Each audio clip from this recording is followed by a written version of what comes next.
సత్య సాక్షి అనుదిన మన్నా ద్వారా మీ అందరికీ శుభోదయం. పరలోక కుటుంబ పరిచర్యక మందిర నిర్మాణం కొరకు ప్రతివారు ప్రార్థన చేయవలసిందిగా కోరుకుంటున్నాను. నేటి యొక్క ఆరాధన ఉదయం 10 గంటలకు పరలోక కుటుంబ పరిచర్య గ్రౌండ్లో ఉంటుంది. ప్రతివారు సకాలం రావాల్సిన కోచిన వేళ రావాల్సిన వారు 9:15 వేపగుండ ప్రాంతంలో ఉండవలసిందిగా కోరుకుంటున్నాను. నేటి యొక్క వాగ్దానము ద్వితీయోపదేశ కాండము 15వ అధ్యాయము 6వ వచనం.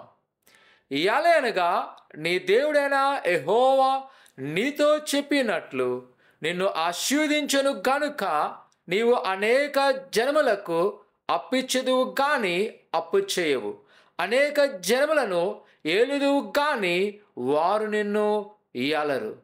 ప్రియ సహోదరి సహోదరులారా, నేటి యొక్క ఉదయకాల సమయంలో దేవుడు మనల్ని బలపరిచే ఒక వాగ్దానం ఆయన జ్ఞాపకం చేస్తున్నాడు. ఏంటంట, నీవు అనేక మందికి అప్పిచ్చదువు కానీ ఎన్నడూ కూడా నువ్వు అప్పు తీసుకోవు, నిన్ను ఎవరు కూడా ఏలరు, లేదా నీ మీద ఎవరు ఆధిపత్యము చేయరు.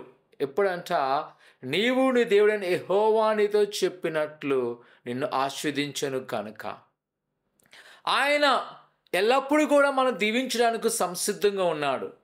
అయితే మనము అనేక మందికి ఇచ్చేవారుగా ఉండాలంటే ప్రియ కుమార కుమార్తె, మనము ఆయన చెప్పిన మాటలను ఖచ్చితముగా పాటించాలి.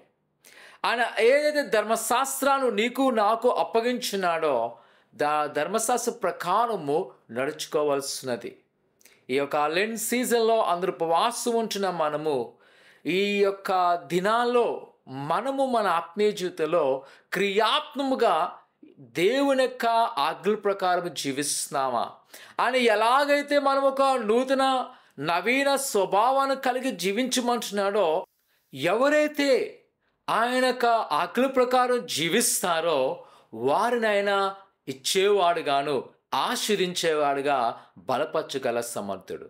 ఈ ఉదయకాల సమయంలో దేవుని యొక్క వాగ్దానం ద్వారా ప్రోత్సహిస్తున్నాను.